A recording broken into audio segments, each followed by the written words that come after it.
Nós vamos continuar o estudo da manhã, então, e eu vou fazer algumas considerações.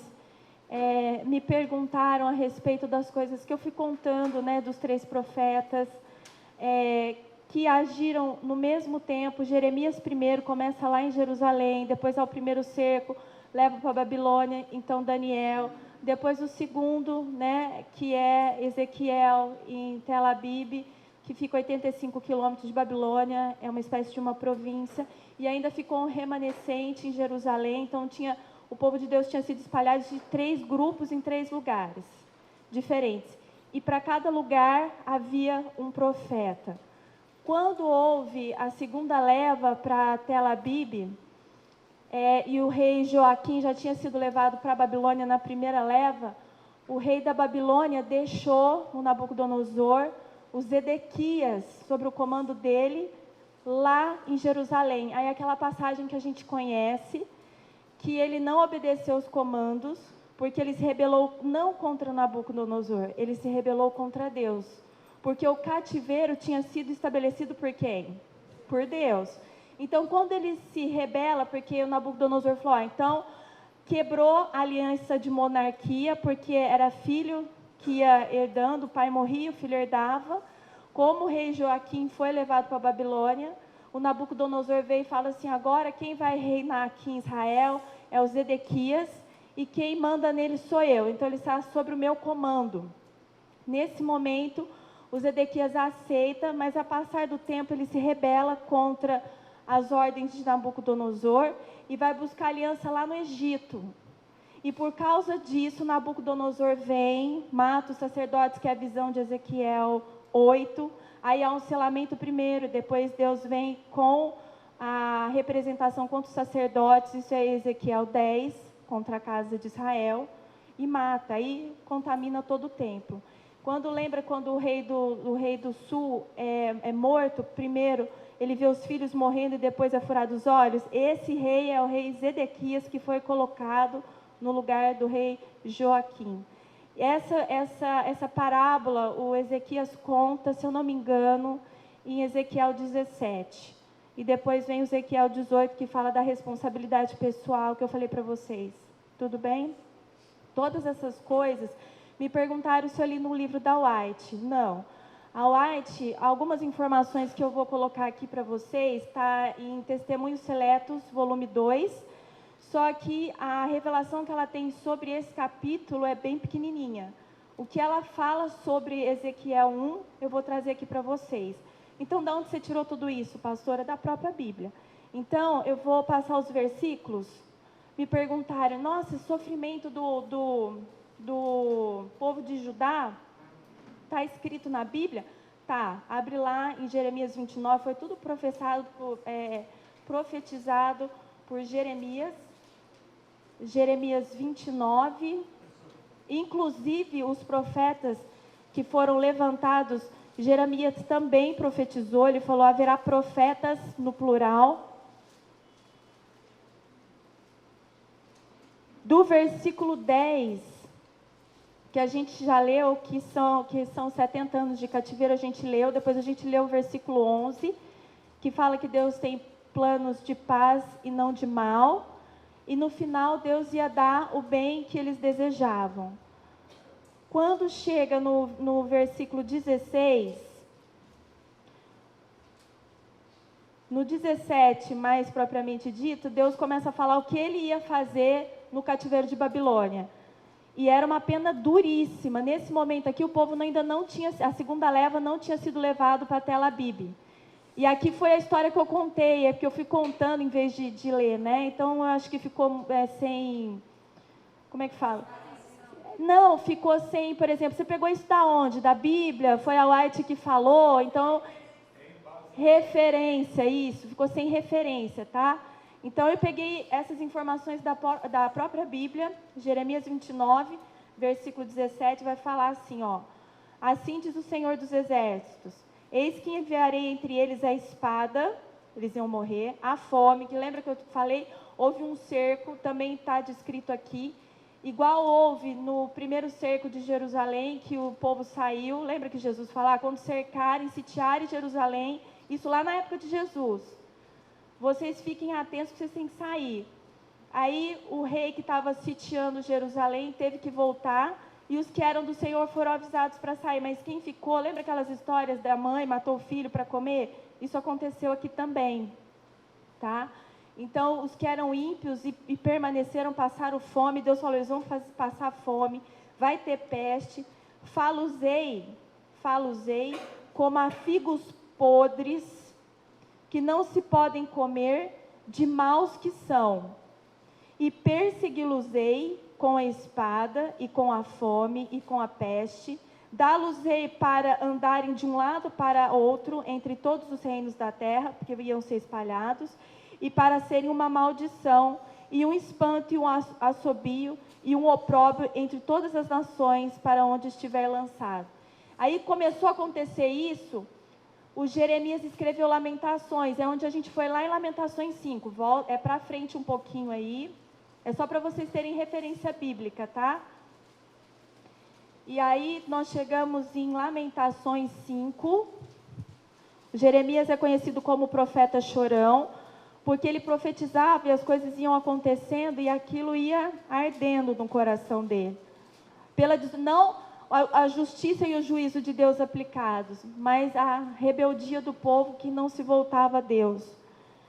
E Lamentação 5, me perguntaram assim, essa história que você contou das mulheres que eram estupradas, dos velhos que se tornaram cinzas e os jovens, está aí em Lamentação 5, gente, minha Bíblia vira sozinha. Lamentação 5, a partir do versículo 8, vai dizer assim, ó, servos dominam sobre nós. Quem eram os servos, que era para ser servos dele, que passaram a ser reis sobre a vida deles? Os de Babilônia, os caldeus, certo? Então, os que eram para ser servos estavam dominando sobre eles. Ninguém há que nos arranque da sua mão. Com o perigo de nossas vidas, trazemos o nosso pão por causa da espada do deserto. Eles tinham que trabalhar muito para conseguir uma pequena quantidade de comida. Nossa pele se enegreceu como um forno por causa do ardor da fome. Forçaram, aqui está o estupro, tá? Forçaram as mulheres de Sião. Quando ele diz assim, forçaram as mulheres, aqui são as casadas. Aí depois ele fala, as virgens nas cidades de Judá. Os príncipes, que era a primeira leva que foi com Daniel, o povo mais favorecido intelectualmente, foram enforcados pelas mãos deles. As faces dos velhos não foram reverenciadas. Aos jovens obrigam a moer, e os moços tropeçaram debaixo da lenha. Os velhos já não têm assento à porta, e os jovens já não cantam. Cessou o gozo do nosso coração, converteu-se em lamentação a nossa dança. Caiu a coroa da nossa cabeça, deixaram de ser os favorecidos de Deus, por causa da desobediência, e ai de nós, porque pecamos. E quando eles falam, ai de nós, porque pecamos, eles não estavam considerando a pessoa deles, mas a nação na pessoa dos pais. Tá? Aí a gente lembra que a gente leu Ezequiel 2, versículo 3, que Deus fala, eles e os pais deles. Porque aqui no versículo 7, eles falam, nossos pais pecaram e já não existem, e nós estamos levando as suas maldades. Então, isso aqui são as referências bíblicas, tá bom? Outra coisa que me perguntaram foi a respeito de qual visão, pastora, que é igual a de Ezequiel. Tem 3 casos na Bíblia que são bem parecidos. O primeiro é Isaías, que é a mesma visão, só que não aparece rosto, que nem a gente viu aqui, tá? Mas são os querubins com 6, por isso que aparece 6 asas, porque não, eles estavam tampando o rosto, porque não era tempo de revelar as faces. Depois veio Ezequiel com os rostos revelados, 4 faces numa só, para mostrar que eles eram uníssonos no mesmo entendimento, como é o reino e deve ser o reino de Deus. E o outro que eu falei, João vê, aí todo mundo pensou, mas é o livro de João ou é o Apocalipse? Aí eu quero deixar claro para vocês que eu estava falando sobre o Apocalipse 4, versículo 4. E me perguntaram também a respeito do quem é mesmo, pastora, por que você entrou nesse negócio de os tronos dos, como é que chama, gente? Dos 24 anciãos. tá? Aí eu falei, não, eu entrei nisso porque a visão de Ezequiel, ele tem uma limitação, ele vai até um certo ponto. Aí João vê a mesma visão, aí vê os rostos, tá? Dos animais, só que ali na visão de João, é um rosto em cada anjo, tá? E amplia, vê um cenário mais completo, vê os tronos dos anciãos, e aí foi onde eu entrei, que naquela ressurreição, quando Jesus ressuscitou, ressuscitaram com ele uma grande multidão. E isso eu tirei da White, que fala que entre estes estava João Batista e Abel. Maria estava? Não. Por que Maria não estava? Isso, muito bem. Tem alguma dúvida que eu poderia estar esclarecendo antes da gente continuar? Sim, subiram. Eles são as primícias dos mortos.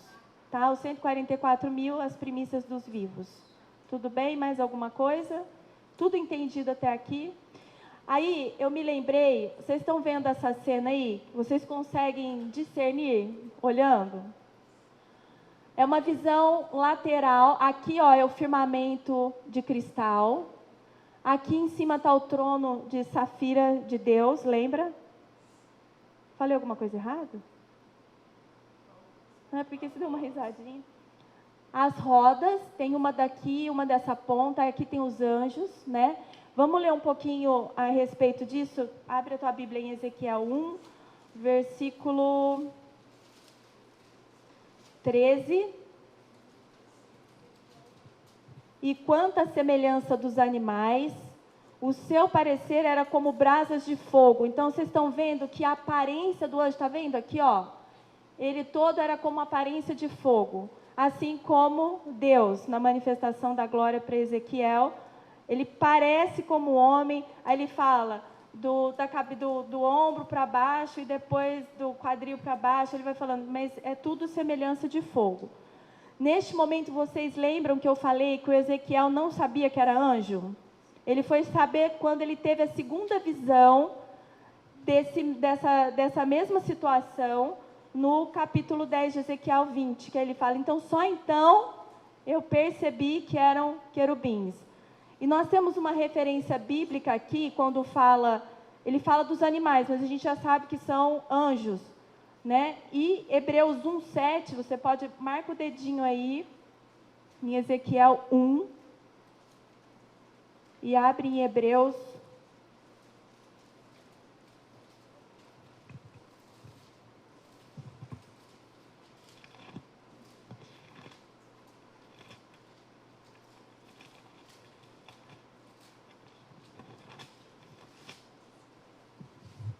Hebreus 1:7 diz assim, nós estamos só dando base bíblica para aquilo que Ezequiel chamou de animais, e depois mais tarde ele viu que era querubins. E aí agora nós estamos dando base bíblica, e o próprio Deus falando, e quanto aos anjos diz, o que de seus anjos faz ventos, e de seus ministros labareda de... Então, confirmando que realmente o que Ezequiel estava vendo eram anjos, mais precisamente como querubins, que eram os anjos mais poderosos de Deus, e eles tinham todo o poder era derramado sobre eles para a execução das obras que Deus estava determinando. Não é isso aqui que passa, né? É isso.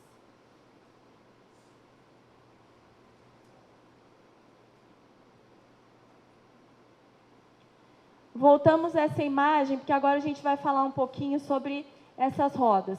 Então, eu queria chamar a atenção para vocês. Então, aqui está o trono de Deus, o arco celeste, que é a representação da glória de Deus. Isso aqui está descrito já nos últimos versículos de Ezequiel 1, versículo 28. Tá? Fala assim, como o aspecto do arco que aparecera na nuvem no dia da chuva, assim era o aspecto do resplendor em redor. Este era o aspecto da semelhança da glória do Senhor, e vendo isso, caí sobre o meu rosto e ouvi a voz de quem falava. Então, esse arco celeste é a representação da glória de Deus. Olhando essa imagem, eu queria fazer um questionamento com vocês. Então, aqui tem um trono, esse é o firmamento de cristal, tem uma roda numa ponta, essa roda numa outra ponta, cada uma delas com um querubim, outra roda na outra ponta e outra roda em outra ponta. Olhando assim, o que vocês podem imaginar? Para que serve rodas? A roda move o quê?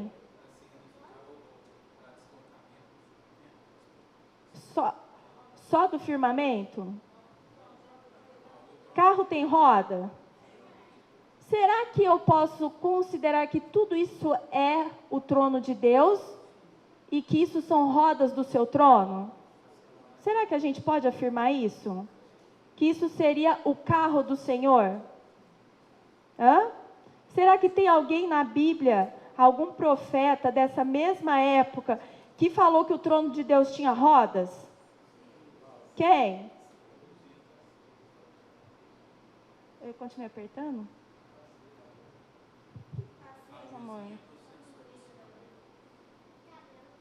E o que faz? É assim? Pronto.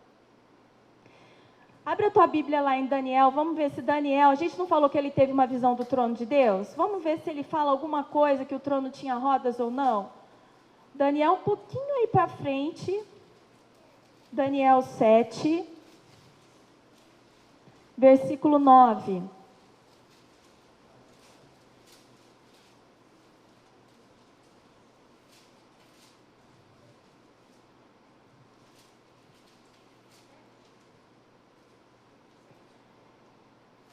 Aqui é a visão de Daniel, tá? E continuei olhando, até que foram postos uns tronos, e um ancião de dias se assentou. A sua veste era branca como a neve, e o cabelo da sua cabeça como a limpa lã. O seu trono, chamas de fogo, e as rodas dele, de fogo. Então significa que o trono de Deus tinha roda. E o que será isso? O que significa? Primeira coisa que eu queria chamar a atenção de vocês, quando eu olho essa visão, eu tenho que ter ideia de hierarquia. Porque Deus está acima do firmamento, o resplendor da sua glória brilha, e aonde estão as rodas e os anjos? Embaixo. Isso significa que para todo esse sistema magnífico operacional funcionar, tem que ter um controlando todas as coisas, certo? A gente leu que debaixo das asas dos querubins tinham mãos. E essas mãos não eram deles, mas era a representação das mãos de Deus guiando o seu carro. Tudo bem? Deu para enxergar o carro de Deus aí? Nessa visão? Acho que deu, né? Então tá bom. Pode. Aí nesse caso, nessa figura eu estou vendo lá em cima do verso santíssimo, onde Deus está Seria. Não tem acesso. Tem, porque esses anjos, eles são especiais, eles são aqueles que ficam na visão aqui do Daniel e também lá de Apocalipse 5, que ficam cantando Santo, Santo é o Senhor, e eles têm acesso direto, eles protegem o trono, eles fazem vários serviços, eles são magníficos em poder, todos são na verdade, né? O Salmo 103:20 fala que todos os anjos são magníficos em poder, mas essa é a classe de anjos mais magnífica que existe, tá? Porque eles têm uma semelhança no caráter absoluta com o próprio Deus. Tanto que Deus, na visão que a gente viu, que Ezequiel descreve no vídeo, Deus era como uma tocha de fogo, certo? E a gente encontra base bíblica para isso? Porque uma visão para ser de Deus tem que estar... Não pode ser um versículo isolado, nós temos que encontrar base para isso. Deus é fogo consumidor? Para quem? Para o pecado. Mas ele é um fogo purificador? Para quem? Para os justos. Então... O Ezequiel estava tendo essa visão porque o reino de Judá estava em extrema desobediência. Então, essa sentença que veio de cativeiro, Deus fala, eu tenho planos de paz. Mas para quem tem planos, para quem Deus tem planos de paz? Para os justos, para o remanescente que estava ali. Porque para aqueles que eram rebeldes e reclamões do Senhor, e falavam asneiras o tempo todo, e eram mentirosos com relação às suas atitudes, falavam que adoravam, mas faziam ao contrário, Deus tinha uma sentença pesada que eu acabei de ler lá em Jeremias 29, em Lamentação 5. Tudo bem? Então, tinha lógica Deus ser como uma tocha de fogo, assim, a aparência de um homem, mas como fogo? Tudo bem? Tudo bem, Ângela? O que você perguntou mesmo? Eu perguntei se os anjos tinham acesso ao lugar. Tinha, tá? E tem vários versículos que falam que os querubins viviam voando e cantando e adorando junto ao trono do Senhor. Tem acesso, tá? Não é esse. A visão de Ezequiel deu grande ênfase às rodas do carro. Então, nós já sabemos que o trono que essa visão era a visão do carro de Deus. Mas um trono com rodas não é algo comum, não é mesmo? Ou é? Quando a gente pensa em tronos de reis, a gente pensa em tronos fixos. E o que isso significa? Limitação de poder, né? Então, nós temos aqui o nosso presidente, e entre o nosso país, qual que faz fronteira com o Brasil? A Argentina, Paraguai, eu faltei da aula de geografia. Então, tem fronteira. Então, o presidente dos Estados Unidos pode passar com seus carros além disso? Brasil, Argentina, Paraguai, o que mais, amor? Venezuela, Equador, tudo isso faz fronteira com o Brasil. O Bolsonaro pode pegar os seus carros de guerra e invadir? Não. Isso é uma coisa muito importante que você tem que entender, que toda vez que Deus dá uma visão sentado num trono, significa juízo. Juízo significa carro. É o modo como Deus se desloca como um relâmpago, porque a gente viu que a forma como eles se movimentam, eles não viram as costas para Deus em momento algum, e a aparência é como de um relâmpago, ou seja, piscou, Deus está aqui, piscou, Ele está ali. É a velocidade com que se move o trono para exercer a justiça. Então, quando Ele está executando uma justiça, geralmente é essa visão que os profetas têm, de um carro. Por isso que apareceu dessa forma para Ezequiel, tá bom? Geralmente imaginamos um trono fixo em um lugar. Isso faz sentido porque o domínio de um rei humano não ultrapassa os limites do seu território. Mas a sabedoria de Deus é bem diferente de qualquer soberania, é bem diferente de qualquer governo humano. Todo mundo concorda? Ezequiel logo ia ver que não existe limites para o grande poder de Jeová. Por quê? Eu pergunto. Por que ele ia ver? Aonde Ezequiel estava quando ele estava vendo as visões, tendo as visões? Sabe quanto tempo fica Babilônia de Jerusalém? 800 quilômetros. Então, para tirar a ideia que Deus se manifesta num único lugar, num único templo, de uma única forma, quando ele estava cativo em Babilônia, Deus falou, eu vou te mostrar que para mim não existe limites quando eu quero agir. Não importa o país, eu não me manifesto só em Israel. Eu me manifesto em qualquer lugar do mundo. Porque quem dirige todas as coisas sou eu. E era isso que Deus estava mostrando para ele. Você está em Babilônia, Ezequiel, e eu estou me manifestando? Ou seja, não existe fronteiras. Não existe limites. Estabelecendo a soberania de Deus em todas as suas atitudes, em todo o seu governo. Tudo bem? Ezequiel, então tá, o Senhor é um rei que pode exercer sua autoridade em qualquer lugar. O complexo de rodas visto por Ezequiel era uma combinação tão complicada que à primeira vista lhe pareceu aquilo uma verdadeira confusão. Deixa eu perguntar uma coisa para vocês. Eu vou lançar algumas ideias e depois a gente vai chegar nelas.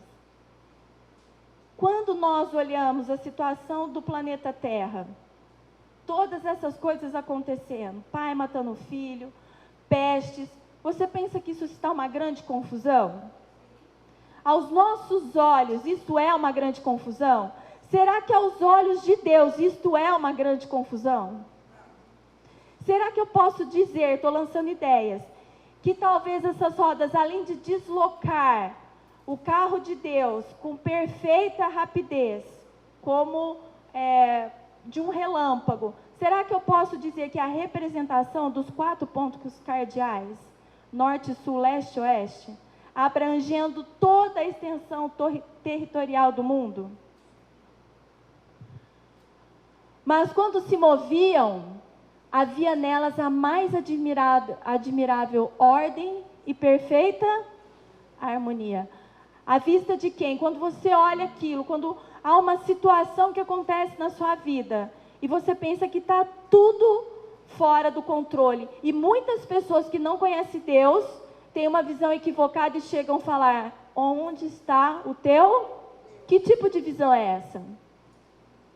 É uma visão carnal. Porque aqueles que estão em Cristo têm a mente de Cristo, e então conseguem enxergar a mais terrível e confusa visão a respeito de algo de uma forma ordenada e harmônica. Porque essas rodas, elas tinham o quê? Elas tinham olhos. E esses olhos, eu posso dizer que quando elas serviam de rodas para o carro de Deus, para a execução da sua justiça, pode ser os olhos de Deus? Sim. E eu posso dizer que quando representadas como o planeta Terra, porque nós vimos naquela imagem que é um sistema de hierarquia, certo? Então, Deus acima de todas as coisas, os querubins que recebem seu poder, porque as rodas só andam se os anjos as comandam. E quem comanda os anjos? E aí eu penso uma coisa, Apocalipse 1 diz o seguinte: Deus dá ordem. Quem que recebe? O general de guerra, que é chamado Miguel, arcanjo, que todo mundo pensa que é um anjo, mas na verdade arque significa chefe, ângelos significa anjo, chefe dos anjos. Então há uma hierarquia. E no Ezequiel 10, nós não vamos ver hoje, mas a gente vê um homem vestido de linho agindo pelas rodas e colocando e tirando o poder dessas rodas. Então é Deus revelando o seu poder para Cristo, que passa para os anjos, que passam para os seus servos. Há um sistema de hierarquia? Eu posso dizer então que é magnífico o sistema operacional de Deus? E quando essas rodas, significando, e nós vamos ler isso na palavra, em Ezequiel 7, Deus deixa bem claro isso. Essas rodas têm olhos. Quando elas estão sendo dirigidas por Deus para levá-lo para a execução do seu juízo, esses olhos representam os olhos de Deus. Provérbios 15, 3. Os olhos do Senhor estão em todos os lugares a contemplar os justos e os maus. Mas, e se eu colocar a roda como representação do planeta Terra, a soberania de Deus sobre o mundo todo, os 4 pontos cardeais? O que representaria esses olhos? Se elas representam o planeta Terra, representam a gente. O que representariam esses olhos? O que deveriam representar? Os olhos espirituais. Porque uma pessoa, um crente em Cristo Jesus, ela nunca olha uma situação, por mais adversa que ela seja, com olhos carnais. Então é a música que o louvor que nós adoramos a Deus, quando fala: eu aceito as suas condições. Então, quando ele olha uma situação, ele corre para o trono da graça, por meio de Cristo Jesus, e lhe é concedido olhos espirituais. Então, eu vou dar um exemplo bem simples aqui. Uma pessoa, você está vendo você conhece essa pessoa, você está até com ela, e ela está caminhando na rua, vocês estão caminhando na rua e acontece um assalto. E assaltam essa pessoa que está com você. No primeiro momento, ela é cristã, entre aspas, tá? Você gosta dela, tem a companhia dela. Mas você é uma pessoa temente a Deus, ora a Deus, sabe que existe alguns problemas com aquela pessoa, até foi usado como instrumento para a advertência dela, e naquele momento ela é roubada.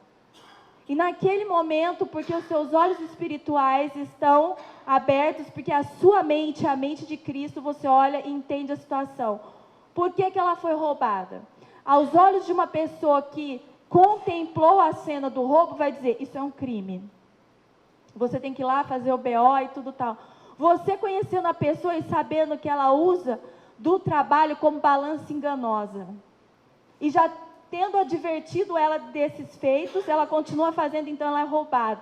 Essas circunstâncias, aos olhos daqueles que estão verdadeiramente em Cristo, é algo errado? Ou é uma forma, é uma agência de Deus para a conversão daquela pessoa?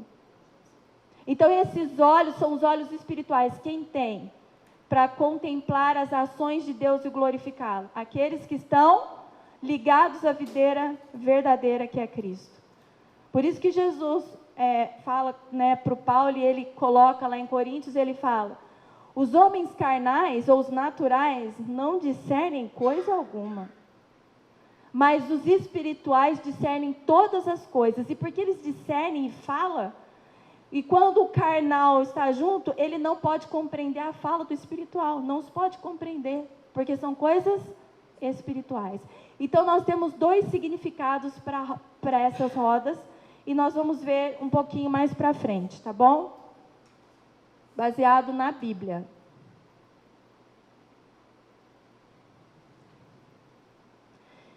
A gente já leu lá em Daniel 7, que fala as rodas dele eram como fogo ardente, comprovando que realmente o trono de Deus tinha rodas. Isso é a única coisa que eu encontrei da Ellen sobre o capítulo de Ezequiel, está lá em Testemunhos Seletos, volume 2, nós vamos ler. O capítulo, para quem quiser ler, chama Solicitude de Deus por sua obra. O que significa solicitude? O cuidado ou zelo com que se pretende fazer ou obter algo. Será que Deus tem zelo pela sua obra? Será que Deus é um Deus zeloso? Na sua lei, em Êxodo 20, ele fala, eu sou um Deus zeloso. Visito a iniquidade dos pais no filho até terceiro ou quarto. Mas quando que Deus faz isso? Quando não é interrompida a maldição. Certo? Então, se tem um pai que é mau, como Manassés, no final ele se converteu, mas ele teve um filho chamado Josias, e o Josias nasceu convertido. O coração dele era convertido ao Senhor. Ele pagou o pato da maldição até a terceira ou quarta geração, então a maldição é interrompida. E aí a gente entra em Ezequiel 18, a responsabilidade é pessoal. Essas rodas eram impelidas por criaturas celestiais, que nós já sabemos que são anjos, e acima de todo aquele conjunto estava sentado sobre um trono de Zafira, o Deus eterno. Lembra que a gente estudou sobre isso? Sobre os mandamentos, a cor dos mandamentos. Quem não lembra, assiste essa pregação de novo. Cujo trono era circundado por um arco-íris. Eu não gosto muito dessa expressão, eu gosto de arco celeste, tá? Mas como eu estou reproduzindo a fala de alguém, eu coloco como o símbolo da graça e do amor. Por que que o arco celeste representava o símbolo da graça e do amor?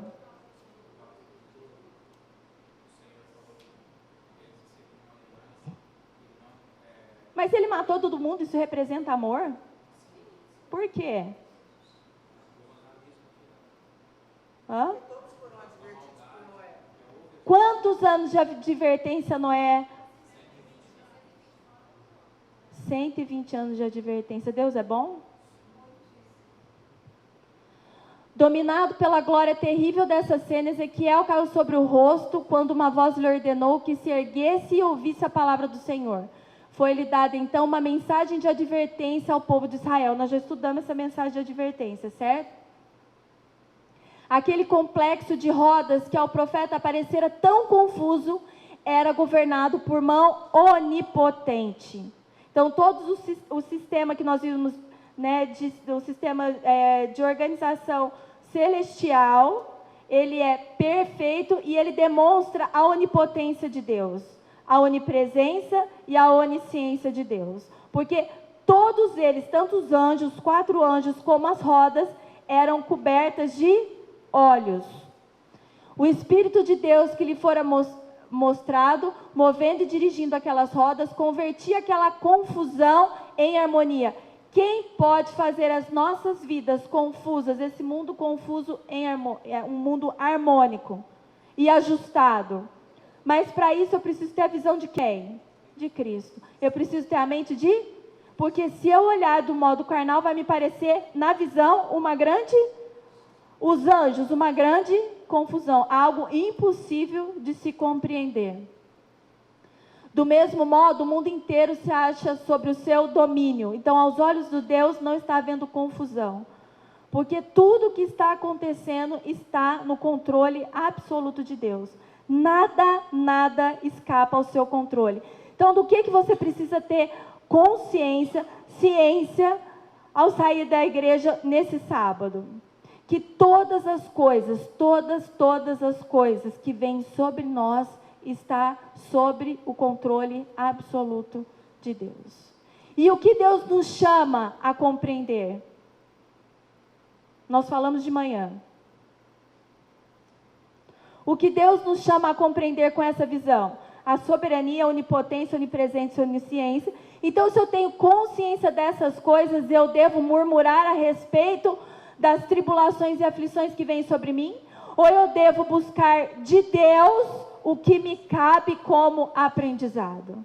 Porque se eu confio realmente no Senhor, confia nele, espera nele, vou falar de novo, espera, isso é obra dos 144 mil. A paciência é a obra dos 144 mil, é a característica mais marcante. Por que você está falando isso, pastor?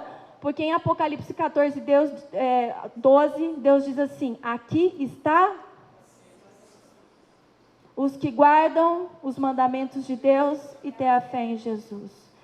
Então, isso é o que Deus quer ensinar essa igreja, a uma igreja que reclama, a uma igreja que murmura, e a uma igreja que consola a si mesmo, contando a si mentiras. Eu conto mentira para mim o tempo todo. Como, pastor, eu posso identificar isso? Eu vou contar, não vou dar nome, fica tranquilo. Eu estava conversando com uma pessoa, e essa pessoa disse assim: mas como é que eu minto para Deus? Eu queria entender isso, como assim eu conto uma mentira? Aí essa pessoa tem um emprego, e esse emprego foi colocado na vida dela para tratamento do caráter, porque desde criança ela ouviu de uma certa pessoa de que ela nunca deveria fazer esse tipo de trabalho. E quando Deus dá esse trabalho, ela ora dizendo: Senhor, nossa, eu sou muito grata por esse trabalho, eu sou muito grata por esse trabalho, grata por esse trabalho. Só que a forma como é executado o trabalho, e aí o que eu disse para vocês a respeito da fala e da atitude? Eu falo: Senhor, eu sou muito grata pelo meu trabalho, mas a forma como eu executo, eu mostro insatisfação. Então há uma advertência, uma diferença entre aquilo que eu falo, uma divergência. Porque uma pessoa que é realmente grata por aquilo que tem, de que forma ela executa aquilo? E eu disse: então você está mentindo para Deus, porque no fundo, ela falou assim: não, eu aceito, porque o fato de você estar ali executando não significa que você está aceitando. Porque Deus não quer que nós aceitemos simplesmente, Ele quer que nós nos regozijemos nas obras das suas mãos. Então é uma mentira. No fundo, eu não sou grata, porque uma pessoa que é realmente grata, ela não cansa de falar. E ela tem tanta gratidão, ela está tão envolvida que todo detalhe daquele trabalho ela vai fazer como que para Deus. É dessa forma, é uma mentira muito sutil, mas essa pessoa fica falando para ela, para mim: eu sou muito grata, eu sou muito grata, eu sou muito grata. E aí quando acontece alguma coisa, ela diz assim: mas eu não gostaria de estar fazendo isso, eu não gosto disso, e eu nem acho que eu preciso ser tratada nisso, mas eu sou muito grata por esse trabalho. Entenderam a mentira? É assim que funciona, irmãos. É igual a Ângela explicou na questão da mentira. Eu estendo a mão para receber a bênção. Você crê realmente que Deus está derramando a bênção que está sendo lida pelo pastor? Você realmente crê nisso? Ou você está contando uma mentira para Deus? Então, uma coisa que o diabo tem aprontado, desenvolvido dentro da igreja é o seguinte: ele conta mentiras para nós, porque ele é o pai da mentira, a respeito de nós mesmos. E nós ficamos tentando nos convencer a respeito daquilo. E nós ficamos repetindo para nós aquela mentira até que ela se torne uma verdade, cauteriza isso. E quando Deus vem falar conosco a respeito, isso está errado, isso não é verdade, nós não temos condições espirituais de aceitar aquela verdade que está sendo exposta para a libertação da sua vida. Isso é muito sério. Por quê? Porque o diabo sabe que nós temos conhecimento da Bíblia. Então ele vai fazer as coisas assim de uma forma de qualquer jeito, muito na cara, como ele faz com quem nem conhece a palavra. Como é que ele enganou Jesus? Lá na tentação. Não, como ele tentou enganar. Usando a palavra. E eu vejo muitos usando a palavra para dizer, olha aqui o versículo que eu recebi, olha aqui o sonho que eu recebi a respeito do que eu posso. Então, na verdade, irmãos, se nós não buscarmos desesperadamente estar enxertados na videira verdadeira, Satanás, ele é extremamente habilidoso para nos enganar e fazer-nos crer numa baita mentira que tem a maior aparência de verdade, mas é uma baita mentira. E característica dessas 4 pessoas que eu conversei nessa semana foi choro. Choravam. E eu disse assim, não chora. Isso é espírito de autocomiseração. Lembra dos 2 vezes? Vitória e vítima. A vítima chora com dor de si mesma. E ela começa a falar, irmãos, que se você não tiver voltado para Deus, você acaba abraçando e dizendo, tadinha, Deus, você está sendo tão injusto. Eu falei, isso é espírito de autocomiseração. Não tenho nenhuma ligação, nenhuma compaixão com isso. E fiquei brava. Eu vou falar da Simone de novo. A Simone, sabe o que ela fez? Ela orou, Deus, se o Senhor quiser usar a minha vida, assim, eu não queria não, mas se o Senhor quiser me expor, pode me expor. Ela acabou de orar, eu falei, eu vou usar a vida da Simone. Aí ela falou assim, nossa, Deus, tem certas orações que o Senhor responde assim, né? Quando eu comecei a conversar com ela a respeito do sonho que ela contou para vocês, das roupas, eu comecei a ficar muito brava, porque eu falei, olha isso, aquilo outro, papapá. Comecei a falar um monte. Comecei a sentir a voz dela embargada. Eu falei, não me chora. Chega desse espírito de autocomiseração. Ou você é uma mulher firme e corajosa nas mãos de... Mas eu não consigo. Eu falei, vixe, olha a mentira. Quantos de nós falamos, eu tudo posso? Cantamos aqui, eu posso todas as coisas naquele... Mentira! Aí eu falei, o que é que você está falando para mim? Que você não, mentira! Aí ela falou, eu estou entendendo. Irmãos, ele é muito habilidoso na forma de nos enganar. E se nós não estivermos orando e jejuando, nós não entraremos, porque seremos convencidos que somos ótimas pessoas e somos uma vítima do diabo, das pessoas, do mundo. Deus não olha para a minha causa. Ele não está interessado. Eu estou com ódio de Deus. Eu questiono a Deus. Para Deus, o nosso mundo não é uma grande confusão. E quando não será para nós em nenhuma circunstância específica nossa, como igreja, como país e como mundo, como planeta Terra. Se estivermos aquietados no colo do Senhor, debaixo das suas asas, nós podemos encontrar o descanso. E o descanso, Dani, é a paz que excede todo entendimento. A Dani está quase partindo. Não parte. Não parte. Vai lá limpar o olhinho. A Dani está assim, me olhando assim. Ela está quase vendo a visão de Ezequiel, mas ela não está suportando. Aí ela vai fechando os olhos. Milhares de seres celestiais estão prontos para, sobre a sua palavra, a palavra de quem? De Deus, dominar o poder e os planos dos homens maus. Então, quando eu quero questionar a Deus sobre alguma situação, seja ela qual for da minha vida, eu tenho que lembrar que Deus está no controle. E o Salmo, se eu não me engano, acho que é o 34, que fala: os anjos do Senhor acampam-se ao redor daqueles que o temem e os livra. Eu não estou nem aí com essa moça que resolveu entrar com uma ação de indenização. Sabe qual que é o valor da causa, irmãos? 300 mil reais. Sabe, Deus coloca provas. Vocês têm provas? Nós temos, na altura do que cada um tem capacidade de suportar. Eu não estou nem aí.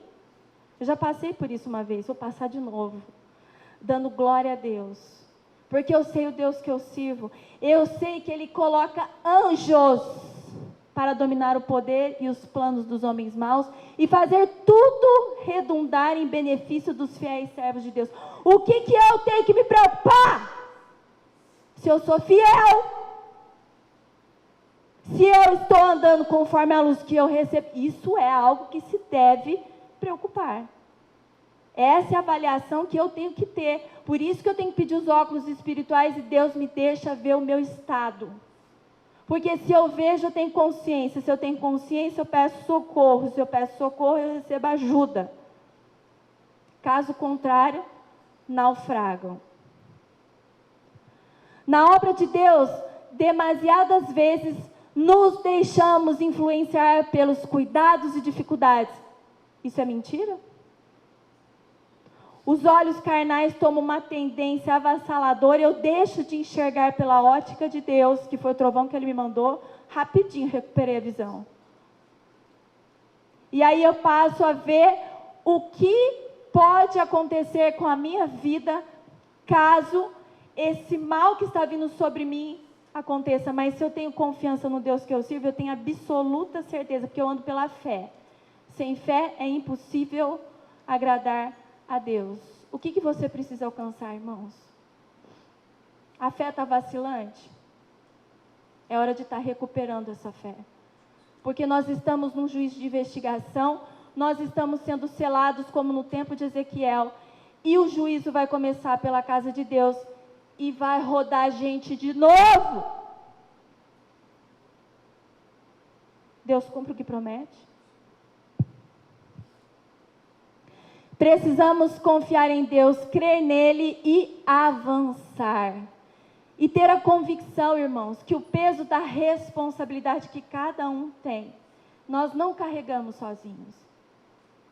Deus coloca auxiliadores para nos ajudar nessa tarefa. Os anjos, que são ministros, auxiliadores, em favor de quem? Hebreus 1:14, daqueles que hão de herdar a salvação. A questão é, você vai receber ajuda celestial?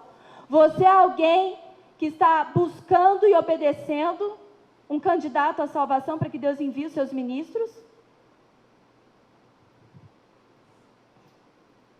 A incansável vigilância dos mensageiros celestiais e seu incessante empenho em prol dos que vivem na terra. Vou ler de novo. Incansável vigilância dos mensageiros. Quem são esses? Eles cansam? Eles estão velando por nós, irmãos. Deus criou-os para nos ajudar. Eles são poderosos, magníficos em poder. Por que não venceremos? Por que creremos na mentira do diabo? Eles são incansáveis. Se você cansa, se em algum momento você titubeia na vigilância, na oração, eles não. E às vezes a sua oração não vai ser com palavras, vai ser em choros, porque você está tão abatido na sua alma, que quando você se ajoelhar para orar, você só vai chorar. Isso é oração. Não com espírito de autocomiseração. Mas é dizendo assim, chorando na alma, no sentimento, esmagando a carne, dizendo, eu aceito. E quando você diz assim, eu aceito, a tua carne frita e gera dor no teu corpo, por isso que você chora. Não é chorar se vitimizando, vítima de Deus, vítima das pessoas, vítima do universo, vítima do pai e da mãe. vítima da maldição hereditária, vítima do acaso, vítima do aborto, vítima porque o seu pai, vítima porque sua mãe, vítima porque o seu irmão.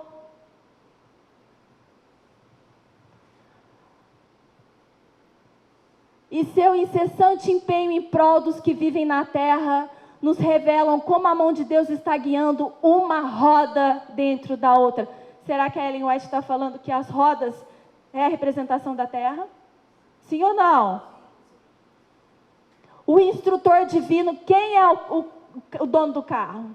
Deus. Que está nos ensinando a guiar? Instrutor, não é isso? O instrutor que te ensina a guiar o carro, ele não é chamado de instrutor?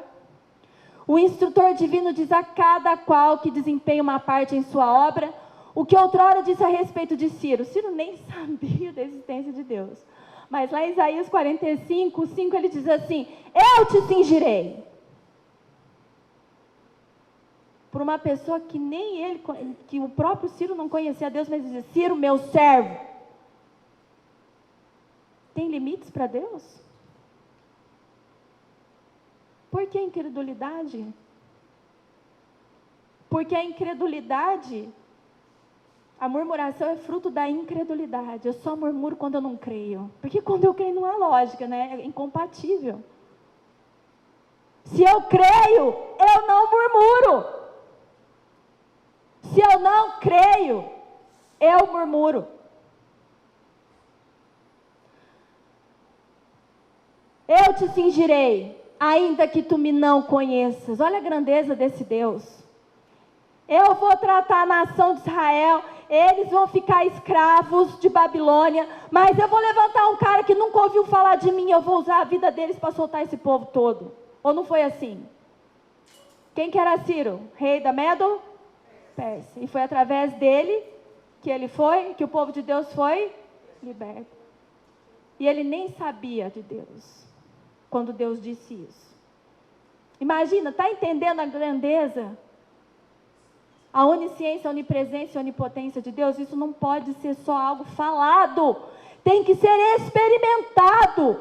Tem que ser vivido. Tem que ser demonstrado no mundo celestial para os anjos maus. Sabe como você vence o diabo? O diabo vem falar alguma coisa para você e você diz para ele: está amarrado. Existe isso? Aonde tem base bíblica para isso? Não tem. Jesus veio para desfazer as obras das trevas. O que você tem que fazer? Desfazer. E você desfaz obras das trevas com a fala? Se ele dizer: você está doente, por exemplo, você pegou um resfriado. Eu estou resfriado. Está vendo a gripe do coronavírus lá na China. Ele fala assim: cuidado. Você vai pegar o coronavírus porque o seu sistema imunológico está baixo. E eu acreditar nisso, quem está vencendo? Se eu falar para ele assim: está amarrado, vamos usar até a expressão correta, está desfeito em nome de Jesus. Mas aí eu vou para a cama e falo assim: Saulo, mede a minha febre. Não, porque fala lá que começa com dor de garganta, eu estou com uma dor de garganta. Você vê que a minha voz está rouca, vê se eu estou com febre. Ai, será que não é melhor a gente ir no hospital fazer um exame? Será que eu não sou mais um caso de suspeita no Brasil? Porque eu fui para São Paulo, viu, negada? Fui lá no mercado municipal, andei no meio dos coreanos, só tem japa. Não, estou te falando porque o diabo já tentou essa comigo. Eu falei: vai te catar, vai. Isso, aí eu falei: está desfeito em nome de Jesus. E começo a ter todas as atitudes das quais ele quer me levar a crer. É o contrário, irmãos. Quando eu digo está desfeito em nome de Jesus, não é só a fala, a atitude. Que mané medir febre, que dor de garganta. Atitude, que é o que muitos de nós não temos, falamos e não temos. Não existe harmonia no meu falar e no meu agir. Todas as vezes que o diabo fica uma mentira para mim, não adianta. Se você nem falar, está desfeito em nome de Jesus, mas você crer, está desfeito. O ano passado tinha nem sei quantos neurocirurgiões na cidade de Barreto. Lembra que eu compartilhei com vocês que foi um período difícil? E eles faziam vários propagandas nessas revistas que circulam por Barretos, que você vai nos nos consultórios, nos restaurantes, aí tá lá fulano de tal, e aquelas clínicas lindas, eles todos vestidos assim. Aí o pastor virou para mim e falou assim, tá vendo? Nós temos que investir nisso. Eu falei, eu não luto a luta da carne. Eu não vou gastar dinheiro fazendo isso, porque eu sei quem faz a nossa propaganda. Aí ele olhou para mim assim, como assim? Você quer ganhar essa luta? Quero, vamos orar. Irmãos, acho que foram quanto, Mora? Uns 5, 6, um ano? Um ano orando todos os dias. E eu, cada vez que orava, eu crio, eu falo, Senhor, Tu és o meu Deus. O diabo soltou esse monte de dinheiro para a cidade, o Senhor vai levar tudo de volta. Sabe o que aconteceu? Voltou todo mundo. O Bambambam deu a notícia de que todos os médicos neurocirurgiões que eram dos hospitais e que podiam agora trabalhar não no molde exclusivo, voltaram com exclusividade. Tiveram que tirar suas placas dos... Sabe como eu venci? Orando. Sabe o que o diabo falando? E crendo. E o diabo falava assim, não, isso é impossível.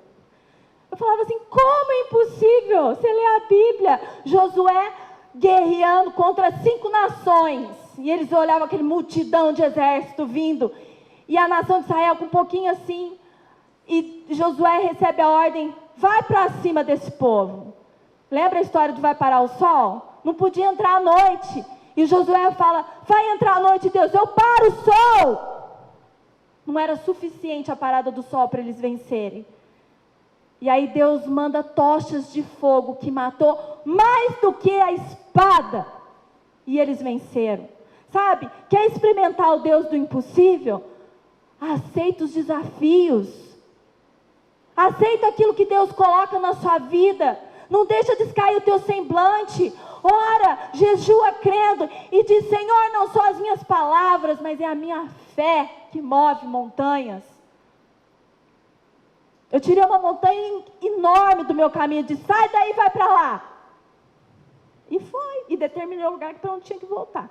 Detalhe, fiz algumas observações que eu não posso contar. Não posso. E fiz observações, eu falei assim, ó, esse aqui tem que ir para ali, esse aqui tem que ir para lá. Foi, amor? Acho que ainda não, né? Tá quase. Recebi notícias que está suspirando para ir. Eu falo, vai Jeová, termina a tua boa obra. É assim que a gente vence, irmãos. É lógico que eu titubeei tanto que Deus mandou um baita de um trovão, mas caiu a ficha rapidinho. Eu não demorei 1 mês, 1 ano, 5 anos. Foi horas. Quer ter vitória? Creia nesse Deus. Acredita nesse sistema operacional magnífico de Deus. Não tem nada que aconteça que não esteja sob o controle dele. Se ele disse que tem anjos, o que ele disse para nós no Salmo 90? Praga nenhuma chegará à tua... Estou nem pouco preocupada com o coronavírus, com relação... O que é? O que eu falei? O que eu falei? Não, mentira. Não falei não, falei 90 versículo 1, vocês entenderam 91. Eu errei. Ele não disse que praga nenhuma vai chegar à minha tenda? Eu não estou nem aí se tem 15, 50, se confirmar a caso do coronavírus. Aqui, o meu problema não é esse, o meu problema é lá na China. É a intercessão por aqueles que já conhecem a Deus e estão passando por extremas dificuldades e sendo instrumentos de Deus. Esse eu preciso sustentá-los lá. Esse é o meu problema com o coronavírus. É coroa ou corona? Esse é o nosso problema. É isso que nós temos que crer. É entender os propósitos de Deus e executá-los. Na visão de Ezequiel, a mão divina aparece debaixo das asas do querubim. Isso tem por fim ensinar os servos de Deus que é o seu poder que lhes dá de garantir o êxito. Operará por meio deles se renunciarem à iniquidade, purificando o coração e a vida. Existe uma condição. Qual é a condição? Renunciarem ao pecado, purificando a mente e a vida. A brilhante luz que resplandece por entre as criaturas viventes com a velocidade do relâmpago representa a rapidez com que a obra de Deus há de por fim ser consumada. Lembra aqueles movimentos que os anjos fazem assim, formando um quadrado perfeito? Depois, aqui, se eu passar o filme tudo de novo, a gente não sai daqui hoje, mas eu posso postar no zap da igreja, vocês olham bilhões de vezes. Quando eles movem as asas, eles formam um quadrado perfeito. Sabe qual é a representação desse quadrado perfeito? A cidade celestial. Ela é um quadrado perfeito. Que é, Pri? Quando eles movem as asas, cada um, eles formam um quadrado. E no filminho dá para ver certinho o quadrado perfeito. Tá? Quem que ia falar alguma coisa? A brilhante luz, porque eles recebem luz do trono e se movem conforme essa luz. Essa luz é o quê?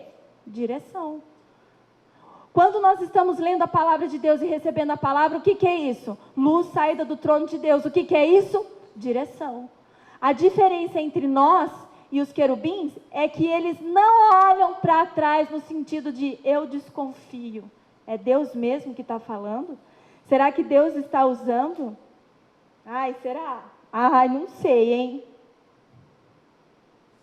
Porque se nós estivermos ligados à videira verdadeira, o impacto da palavra vem certeira. Mas se eu não estou, tudo que sai do trono é motivo de questionamento. E Deus falou no Salmo 8 que nós somos feitos um pouco menor do que os... E essa diferença... Ai, tá vendo, pastora? Nós somos um pouco menor, porque a gente acha motivo, né? Tá vendo? Nós somos um pouco menor. Então tem motivo para desconfiar. Não tem, sabe por quê? Porque ele pôs o maior de todos os anjos ao nosso auxílio. O chefe dos anjos, Miguel. Ele é o nosso chefe guerreiro, quando ele põe a roupa de guerra. Tanto que, Daniel 12, ele se levanta em favor do céu. Por quê? Se tem um exército de anjos. Porque Deus coloca o melhor. Esse momento é perigoso, eles estão correndo perigo de vida, eles chegaram até aqui e agora eu disponho o meu melhor. Como perder essa guerra? Me explica. Por que perdemos alguns entre nós? A respiração. A resposta é uma só. Não creram no Deus de Israel, que Ele era realmente o Deus do impossível, mas que Ele não opera segundo a minha vontade, e nem o meu tempo, e nem segundo as minhas condições. Ele opera no tempo dEle, segundo as condições dEle. Então essa brilhante luz era a direção que os anjos dos querubins estavam recebendo para executar a obra. E aí os raios eram como, quando caía essa luz, era ela tão pura, tão absoluta, que era como a velocidade do relâmpago, que representa a rapidez com que a obra de Deus será executada. Nós temos tempo para brincar? Vocês acham mesmo que nós temos tempo? Esse livro de Ezequiel tem a ver com o tempo que nós estamos vivendo? Já naquela época, já havia uma execução rápida como um relâmpago, e é assim hoje. Tudo que aconteceu lá atrás é como uma luz para nos guiar, nos alumiar nos tempos de hoje. É ver, bom, se Deus disse que ia executar, Ele executou, e se Ele disse que seria rápido, foi rápido. Em Ezequiel, ele conta o tempo de profanação e de desobediência do povo do Reino do Norte, de Jerusalém, cuja capital era Samaria. Foi contado 390 anos. Ele fala dias, cada dia representando um ano. E depois ele conta o tempo de desobediência do Reino do Sul, e deram 40 anos. Um dia para cada ano. E aí ele fez Ezequiel pregar de uma forma calada. Não sei se vocês já ouviram falar, Ezequiel, e eu pregarei a sua língua ao seu paladar para que não fales. Vocês já viram isso? Ezequiel 4. E Ezequiel 4, então ele não podia falar. E Deus mandou ele pregar de uma forma muito extraordinária. Ele falou, olha, esse povo tudo aí viu o que eu fiz com o reino do norte, eu extirpei. Acabou. E eles não se posicionaram. Agora eu vou contar os dias dele. Contei 40 anos, um dia para cada ano. E aí, Ezequiel, o que você vai fazer? Você vai ficar lá no meio de Tel Abib, vai colocar um tijolo representando Jerusalém e vai colocar o cerco. E você vai deitar em cima do seu braço direito e vai ficar lá, você não vai falar nada. Imagina o cara lá no meio de Tel Abib assim, todo mundo olhando, que esse cara é louco.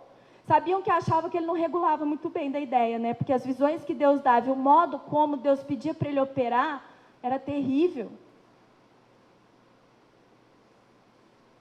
E ele ficou lá 390 dias, representando 390 anos da desobediência do rei do norte, mostrando para o povo do rei do sul, ei, lembra que Deus falou através do profeta Jeremias? Eu cumpri. 390 dias lembrando o povo do rei do sul, o que tinha acontecido, que Deus tinha cumprido o que ele prometeu, da destruição. Aí ele fala, agora Ezequiel, você não vai falar nada. Você vai deitar em cima do seu braço esquerdo, vai colocar Jerusalém lá, vai haver um cerco e você vai ficar 40 dias deitado em cima do seu braço esquerdo para falar, eu vou fazer igual. Você acha que esse povo deu ouvidos?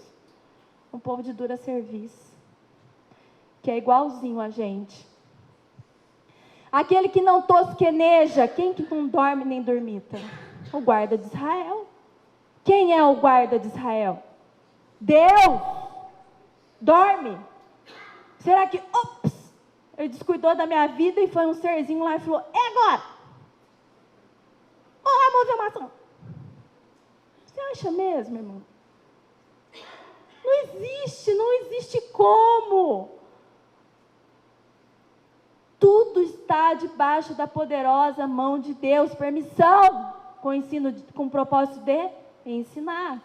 Aquele que não tosqueneja está operando continuamente a fim de realizar os seus desígnios. Desígnios de quem? Dele mesmo, de Deus. Há de levar avante a sua grande obra de modo harmonioso, perfeito. Aquilo que o homem finito parece confuso e complicado. O que está confuso e complicado? Parece um gatinho que está mexendo no novelo de lã e na hora que ele vê ele está todo enrolado, não sabe sair dali. É assim que está a sua vida? Se Deus está olhando, você está olhando a sua vida como um novelo de lã e você é o gatinho envolvido nisso tudo, Deus olha e fala assim, clama a mim. Eu sei exatamente como te fazer sair daí. É simples. Aquilo que aos homens finitos parece confuso e complicado, a mão do Senhor pode manter em perfeita. Amém? Amém. Vamos falar um amém bem forte? Amém! Você está conhecendo o Deus Todo-Poderoso. Ele está se revelando como se revelou para Ezequiel. Você tem que sair daqui com uma postura diferente. Como foi falado na quarta-feira, nasce de novo. Vou contar uma história para vocês, que Deus conversou comigo. Vocês estão vendo que eu estou sempre de roupa nova agora? Sim ou não? O que eu falei? Que eu precisava de oração, não foi? Que eu precisava parar de comprar pela quantidade, né? E eu estava nessa luta com o Senhor, e quando eu fui para São Paulo, eu pedi para o Senhor assim, Deus, tá, vou para lá, eu precisei ir para lá para levar minha mãe. Foi para um propósito específico, eu nem queria ir, mas eu entendi do Senhor que eu deveria cuidar da minha veinha. Fui levá-la lá. E aí eu falei assim, Saulo, a gente vai para lá. Você sabe, né, Saulo? Aí ele falou, ai meu Deus do céu. Eu falei, ora muito. Mas eu tinha colocado nas mãos do Senhor que a resposta de tudo que eu faria viria através da vida dele. E eu tinha um plano na minha cabeça. Um plano bem arquitetado. Sabe qual é esse plano? Eu disse, Deus, eu vou fazer aquilo que o meu marido mandou eu fazer. Falei, nossa, será mesmo? Não, eu vou fazer isso porque eu preciso ser governada onde eu sou desgovernada. Aí chegou o dia da gente ir para São Paulo, eu disse para ele assim, eu tinha um valor na cabeça, né? Eu já vinha falando para ele, ó o valor, ó o valor. Chegou no dia que nós íamos sair para São Paulo, eu falei, amor, quanto eu devo pegar? Pensando que ele já ia falar aquele valor descabido, eu falava assim, nossa, que eu ia fazer... Ele falou um valor 2 vezes mais do que estava na minha cabeça. Falei, Jeová, tu é bom. Que beleza! Ou o senhor está me enganando, eu vou lá e não vou achar nada, por isso o senhor deixou eu levar essa grana toda. E chegou lá, foi uma delícia, a gente saiu junto, ele foi nos lugares comigo, ele viu eu comprando as roupas, ele não brigou, ele falou, é isso aqui que você pode gastar. Tá bom, eu fui feliz da vida, gastei, achei tudo que eu queria, fiquei super feliz, vim embora, depois isso não se tornou em alegria, porque a nossa alegria não está nas coisas, está no Senhor. E eu falei, nossa, Deus, toda vez a mesma lambança, né? Para quê? Por que a gente acha que a gente vai ser feliz?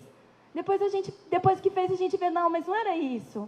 Mas mesmo assim eu agradeci, mas eu fiquei confusa, muito confusa. Porque eu falei assim, bom, eu estou com um problema agora, porque eu disse para a igreja que eu não podia comprar. Como que cada sábado eu vou aparecer com uma roupa nova? E aquilo já estava me mordendo por dentro.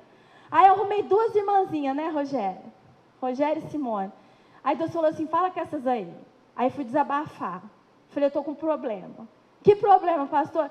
Eu estou com problema, porque eu quero colocar minhas roupas novas. E tem um monte de invejosa lá. E vai falar, ela não fala? Aí eu lembrei da Ângela. E aí, ela resistiu? Ai, que ódio. Falei, Deus, estou me sentindo acuada, estou oprimida, me ajuda.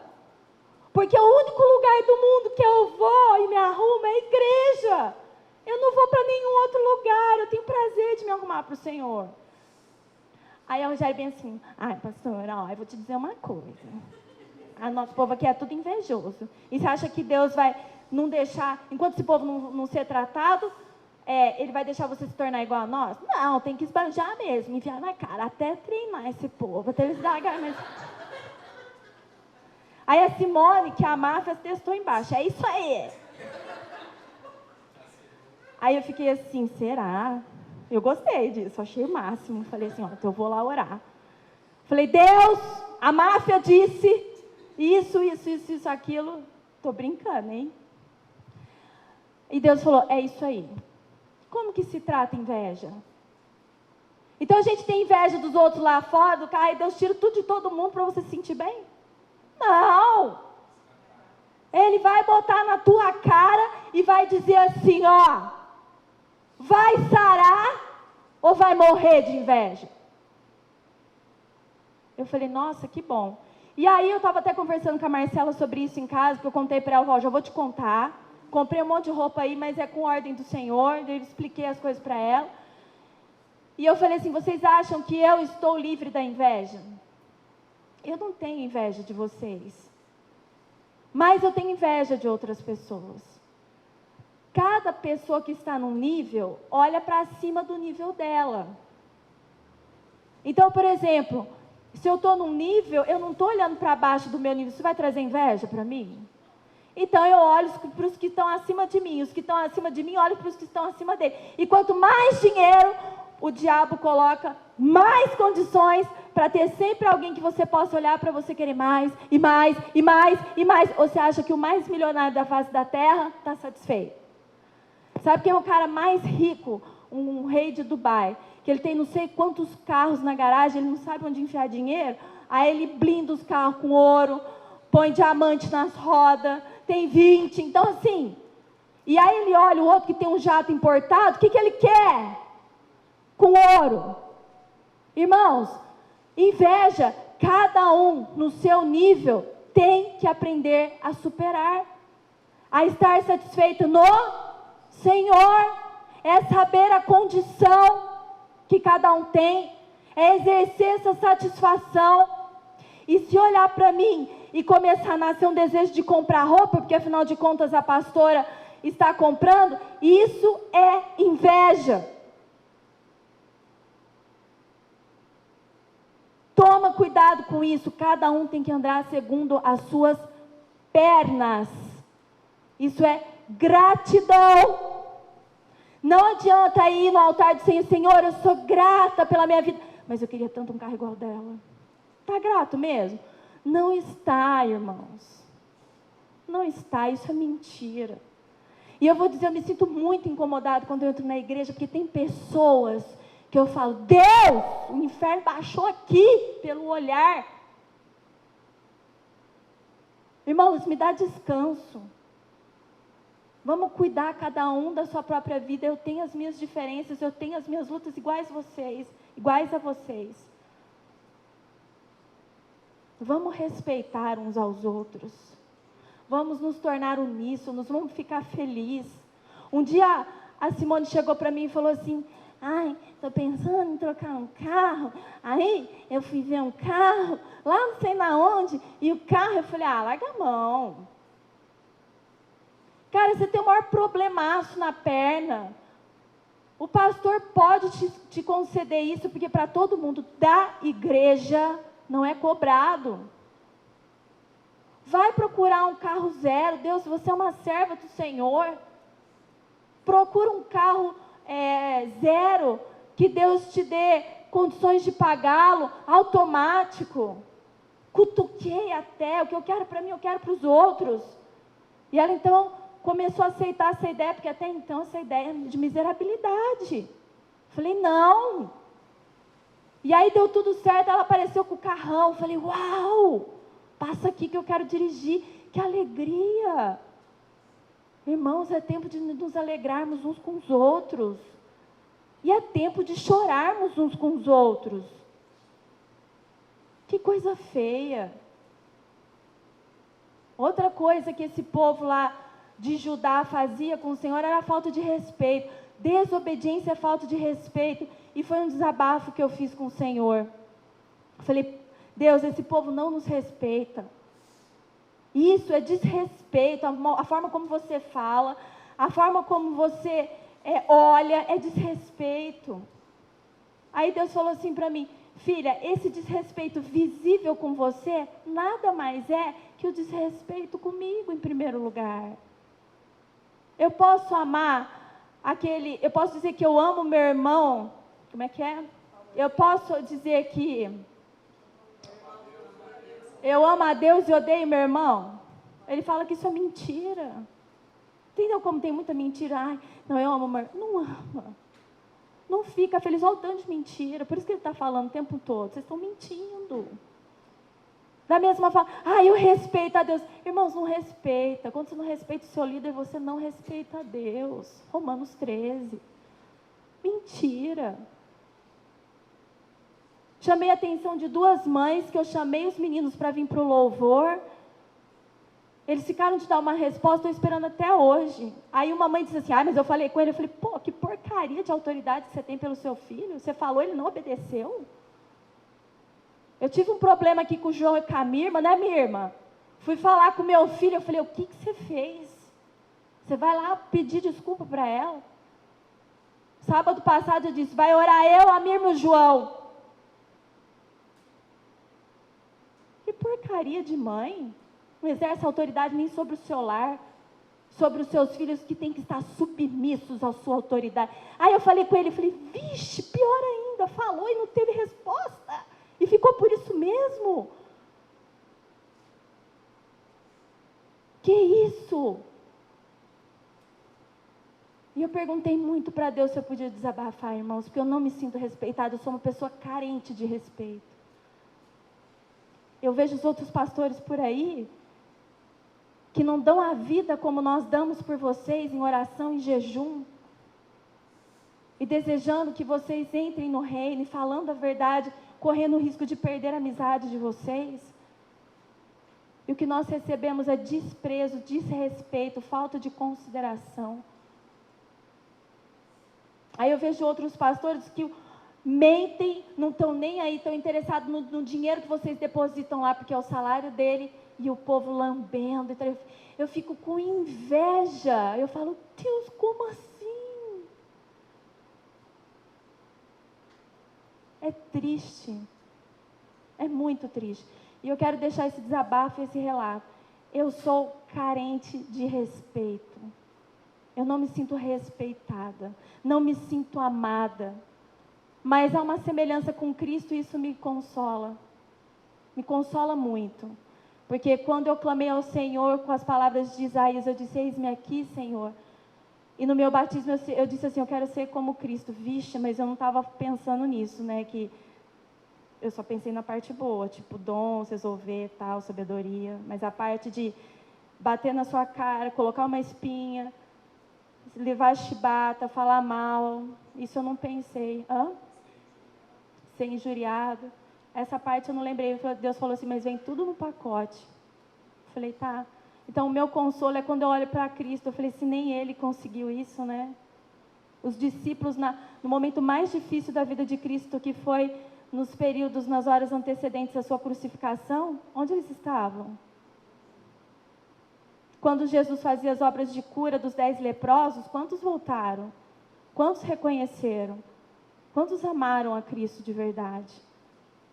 Mas eu queria fazer esse desabafo e eu perguntei para Deus se eu podia fazer, porque eu já tinha desabafado com Ele, eu já me sentia bem. Falei, só se isso for construir alguma coisa nos meus irmãos, não sei, estou desabafando.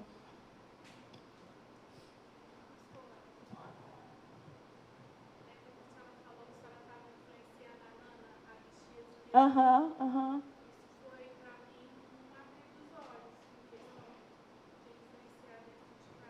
E influência, isso veio pela oração e pelo jejum, viu? Também, não só pela...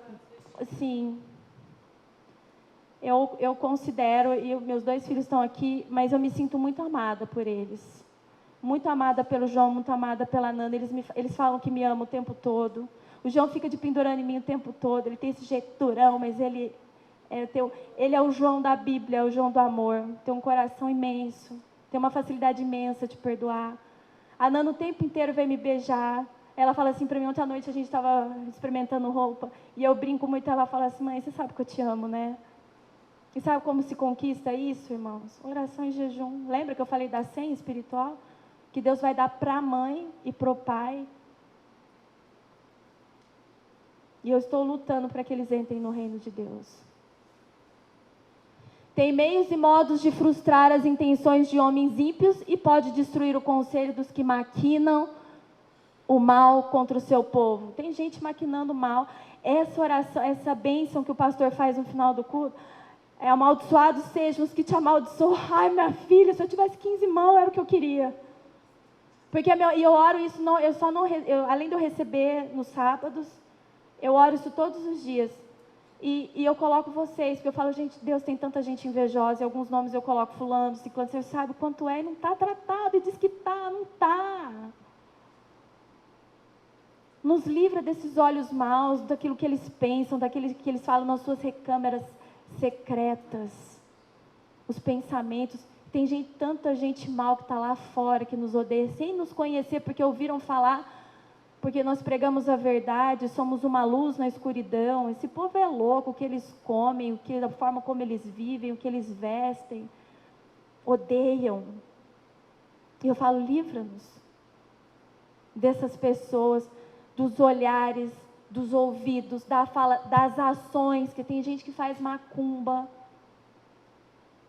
da maçonaria. Outro dia lançaram aí que o pastor era maçom, eu falei, não tem nada para inventar, não tem prova, lança, né? Outro dia inventaram que eu morri, né, Dani? Que eu tinha morrido. Eu tomo posse dessa bênção e oro todos os dias, porque eu creio na palavra de Deus. Qual foi a reação de Ezequiel quando teve a visão da glória de Jeová? Ao ver isso, o que ele fez? Quando a gente tem um vislumbre da glória de Deus, e como que eu posso trazer a visão de Ezequiel que viu o trono? Como que eu posso aplicar isso para o meu dia? Quando Deus resolve uma causa impossível, qual é a tua reação? Que é a glória, você viu a glória de Deus sendo manifestada na tua vida. Eu vi várias vezes. O ano passado eu vi várias vezes. Agora o diabo está enchendo o saco com esse negócio de justiça. Eu falei, Deus, não aguento mais. Eu acabo uma causa, entra outra. Lembra o negócio da casa? Resolveu, irmãos.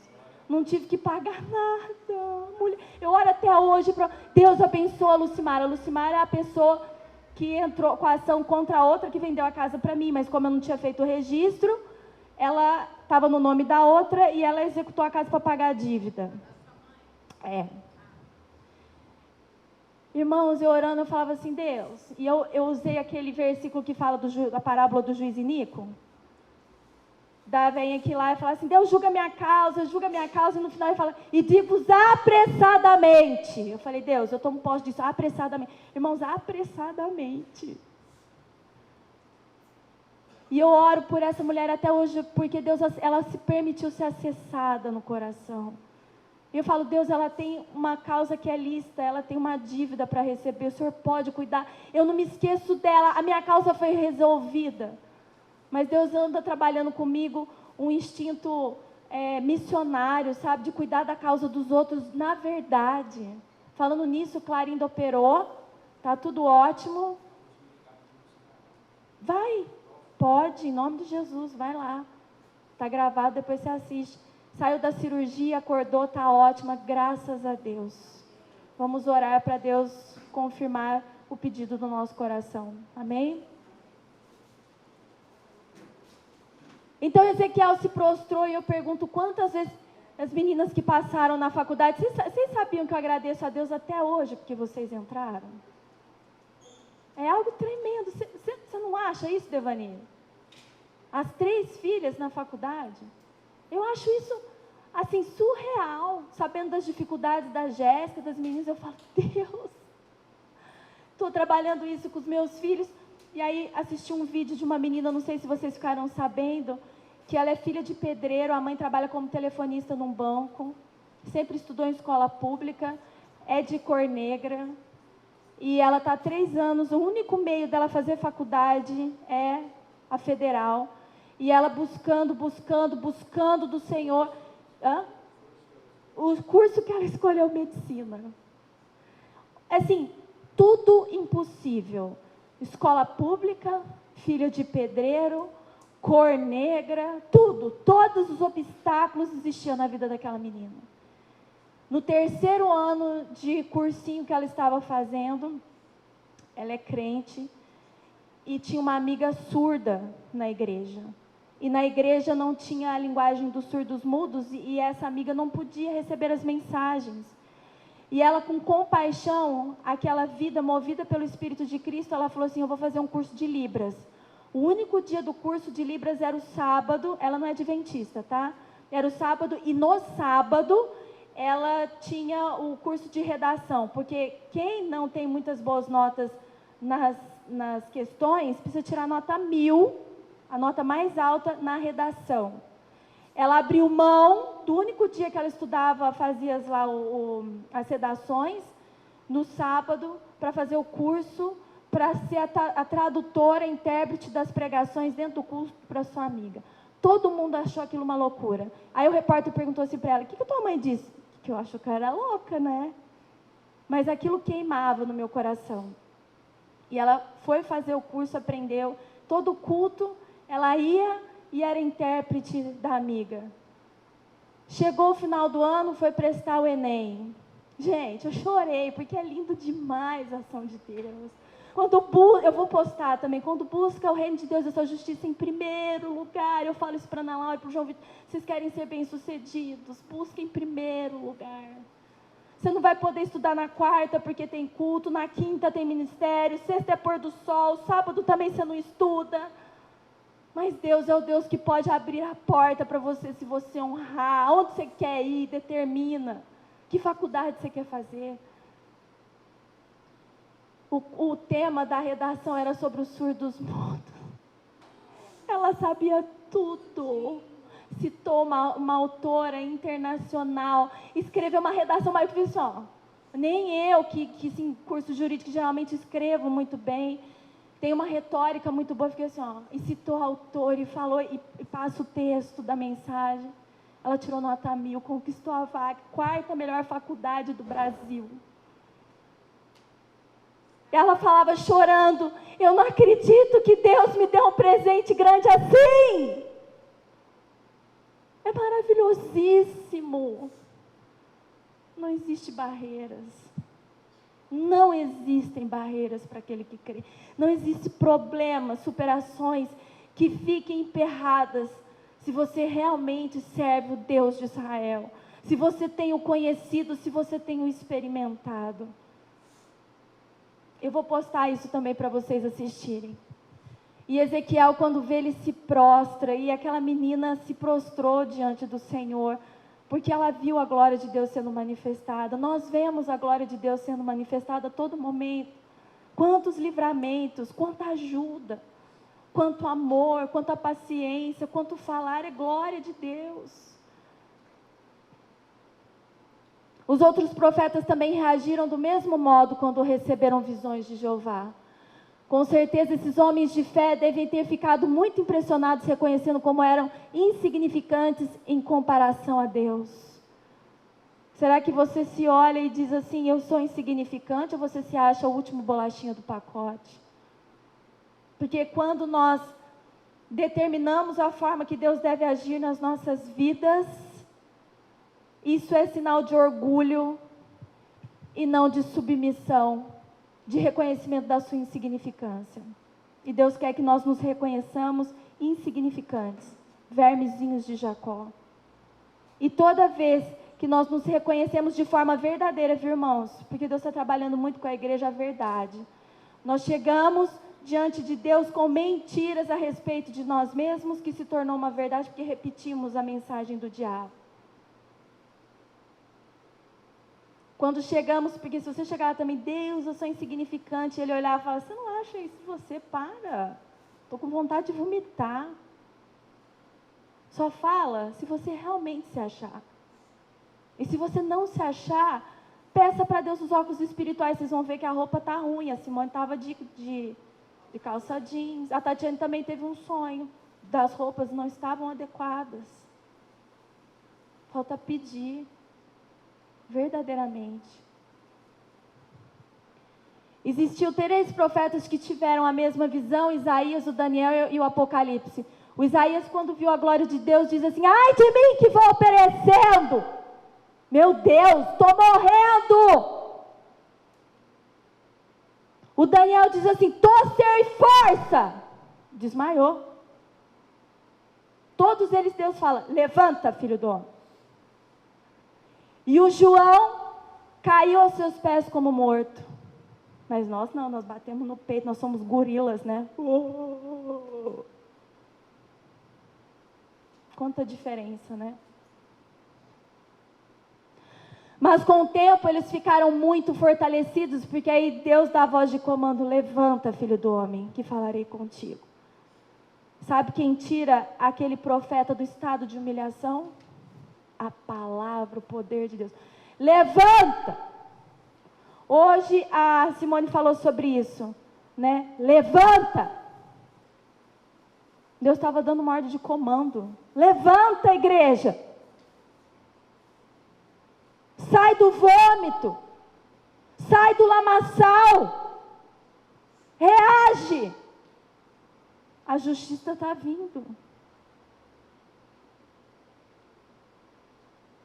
Mas com o tempo eles ficaram muito fortalecidos pelo que Jeová revelou a eles. Sem dúvida Ezequiel também ficou. E nós? Quando vêm essas adversidades, é uma grande oportunidade de descobrirmos o tamanho do nosso Deus e nos alegrar com Ele, de ouvir Ele falar, levanta que eu vou te exaltar. Ezequiel 1,16. Vou falar um pouco sobre as rodas, nós vamos terminar, viu, irmãos? Fica firme aí no sábado. Dá glória a Deus que você está no sábado sendo protegido para não fazer porcaria quando vai embora. Amém? Amém? Isso é glória de Deus. Ezequiel 1,16 diz uma coisa que me chamou muito. Espera aí, viu, irmãos, que eu ainda não cheguei lá. Chamou muito a minha atenção. Isso é algo que eu recebi do Senhor e penso que eu encontrei base bíblica para isso. Conforme a luz que eu tenho hoje, eu consigo compreender isso, tá? Não sei se mais para frente o Senhor vai mudar. Versículo 16 sobre as rodas, diz o seguinte: o aspecto das rodas e a obra delas. Ui! A palavra que me chamou aqui a atenção, obras das rodas. Desde quando rodas têm obras? Aí Deus destacou essa palavra para mim. Falei, Deus avalia a obra de quem? Do homem. Aquele para quem ele deu o poder de raciocínio, faculdades mentais, intelectuais, morais, emocionais. Eu falei, peraí. Então, se está falando obra delas, então está querendo dizer que então a roda pode também representar eu e você. E aí, eu recebi alguns versículos.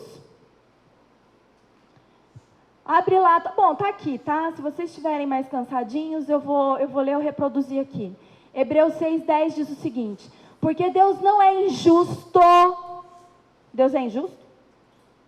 O Paulo está afirmando, Deus não é injusto para se esquecer da vossa obra, do trabalho de amor, que para com o seu nome mostrastes, enquanto servistes aos santos e ainda servis. Então, o que significa todos aqueles olhos nas rodas? Provérbios 3:15. Deus está avaliando a todos, justos e injustos. Nós somos essas rodas. E se você depois ler o capítulo, em alguns momentos essa roda chega até a terra. Aí é feito um trabalho, os anjos sobem, elas sobem juntos. Porque o magnífico sistema operacional de Deus é assim. Deus comandando tudo, comanda os anjos, que Ele usa para nos comandar. Por isso que eu coloquei o magnífico sistema operacional de Deus. E os olhos estão sobre tudo, sobre os anjos, sobre as rodas, porque Ele está a nos avaliar. 2 Coríntios 9:8. E Deus é poderoso para tornar abundante em vós toda a graça. Quem é graça? Jesus. Então ele está falando, Deus é poderoso para encher vocês de Jesus. A fim de que, é o propósito, por que Deus quer nos encher de Cristo? Com o propósito de, tendo sempre em tudo, toda suficiência, superabundez em toda boa. Existe superabundância de graça? Hã? Exatamente, nós estamos abundando em pecado. Mas existe solução? A Bíblia nos afirma que sim. Qual? Onde abundou o pecado, superabundou a graça. Tem desculpa para você? Continuar no buraco? Continuar resistindo ao falar de Deus? Murmurando, questionando, estabelecendo a forma como Deus deve trabalhar na sua vida? Salmo 90:17. E seja sobre nós a graça do Senhor, nosso Deus, e confirma sobre nós a obra das nossas mãos. Sim, confirma a obra das nossas mãos. João 14:12. Na verdade, opa, você veste a armadura do cristão? Senhor, revista-nos do cinto da verdade, embora eu seja um baita mentiroso. Não vai funcionar. Por isso que você ora e o teto cai. Porque o cinto é o que segura todo o resto da armadura. Conhecereis a verdade, quem te sustenta na verdade te liberta? Ela, a palavra. Cinto da verdade. Quando você se revestir, você pensa, será que eu estou falando a verdade com Deus? Será que essa armadura está sendo colocada e eu estou firmada nela porque eu tenho sido verdadeiro, sincero com o Senhor? Na verdade vos digo que aquele que crê em mim também fará obras. Crê em Jesus? Lembra? Caiu Babilônia? Quem que é esse bichinho mesmo? Só a Marcela veio no culto de manhã? Qual é o rosto do animal que representa a segunda mensagem? Caiu Babilônia. Por quê? Sistema sacrificial. Então, se eu estou em Cristo, é pela graça a salvação. Então, primeiro, não tem como eu ir para o céu pelas obras, porque para eu fazer boas obras, eu preciso estar em Cristo. E Cristo faz o que em mim? Há uma superabundância. Olha lá, aquele que crê em mim também fará obras que eu faço e as fará maiores. Maior obra do que Cristo fez é quase impossível de caber isso na nossa mente, né? Mas Jesus mente. Ele ainda diz 2 vezes: na verdade. E se eu não estou fazendo, está faltando o quê? Cristo em mim. E Provérbios 15:3, os olhos do Senhor estão em todo lugar, contemplando os maus e os bons.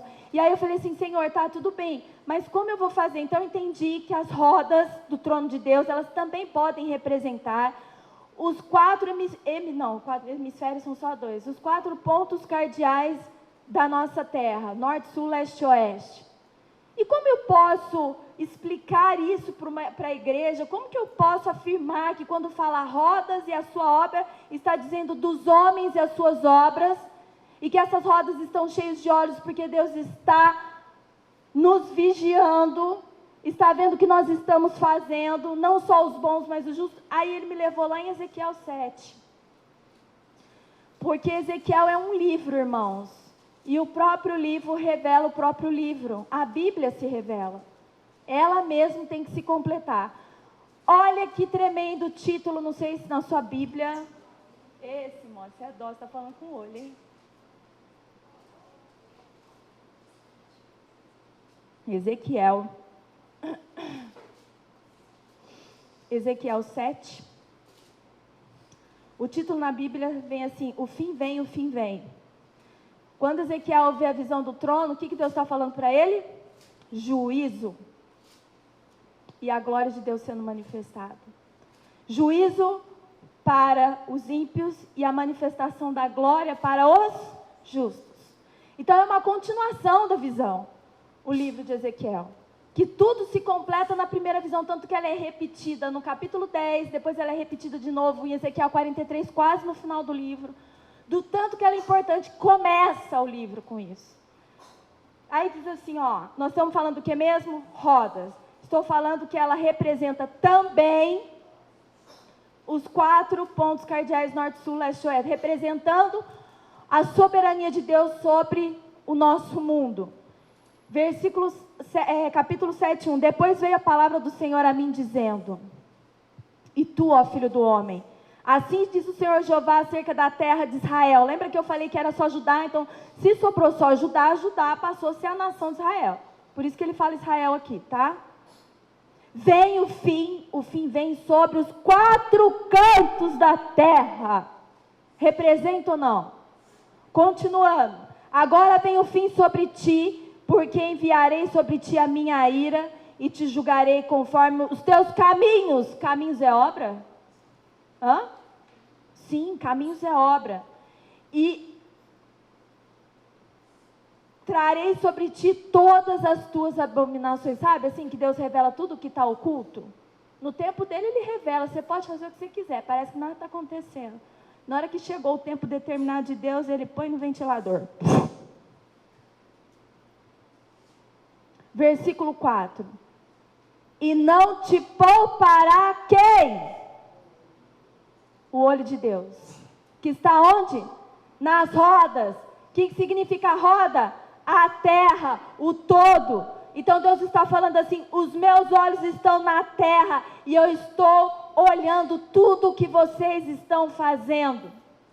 Nem terei piedade de ti, mas porei sobre ti os teus caminhos. Eu vou escancarar que tudo o que está acontecendo foi escolha sua pela desobediência. Não andastes conforme a luz que eu vos tenho revelado. E as tuas abominações estarão no meio de ti, e sabereis que eu sou o Senhor. Ímpio que se converte sabe que ele é o Senhor. Vou terminar.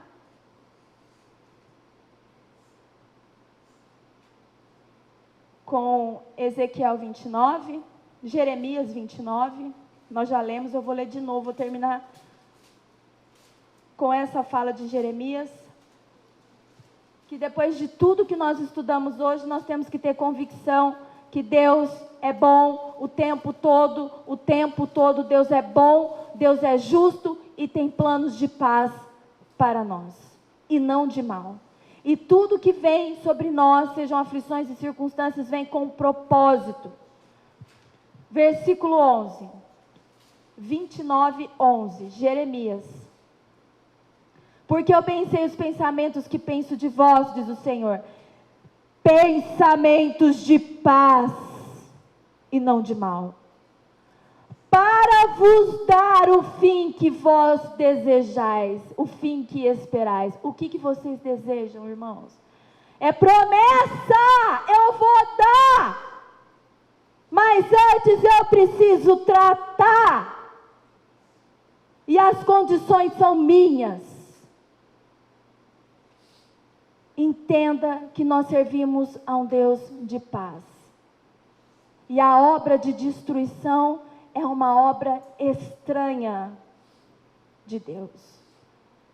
Saia daqui neste sábado com a sua mente purificada a respeito de quem é Deus, a sua soberania, o seu magnífico sistema operacional que está sempre fluindo por nós em amor, e cada circunstância que vem sobre nós é para nos aperfeiçoar no conhecimento de Deus, tratando o nosso caráter, para que Ele possa carimbar o nosso passaporte para nos enviar para a cidade na qual nós somos verdadeiramente cidadãos, que é do reino celestial, porque aqui nós somos estrangeiros. Nós estamos apenas trabalhando na embaixada do reino dos céus, para sermos testemunhas do seu grande amor. Amém? Vamos fazer uma aliança com Deus, de mudar, de não deixar o diabo influenciar os nossos pensamentos para o mal, e sempre lembrar que Deus é um Deus de paz, soberano, e que controla todas as coisas. Vamos dizer um amém bem forte, todos nós? 1, 2 e... amém! Nós vamos cantar um louvor que chama... Como é que é, Simone? Aquela música que eu pus... Unidos pela palavra. Nós precisamos ser igual os querubins. Os querubins eram unidos pela luz, pela palavra do Senhor. Por isso que os 4 rostos representavam, eles eram cada um, mas Deus colocou os 4 em um para dizer, eles são diferentes, mas eles são um só propósito, um com o Senhor, sem desconfiança. Então, unidos pela palavra, nós seremos um, e que você possa adorar o Senhor, adorando em espírito e em verdade, sem contar mentirinha para o Senhor, amém? E depois o pastor vai fazer uma oração e nos dispensar, tá bom? Vamos ficar de pé. Marcelinho, por favor, coloca aí, acho que já está até na tela inicial.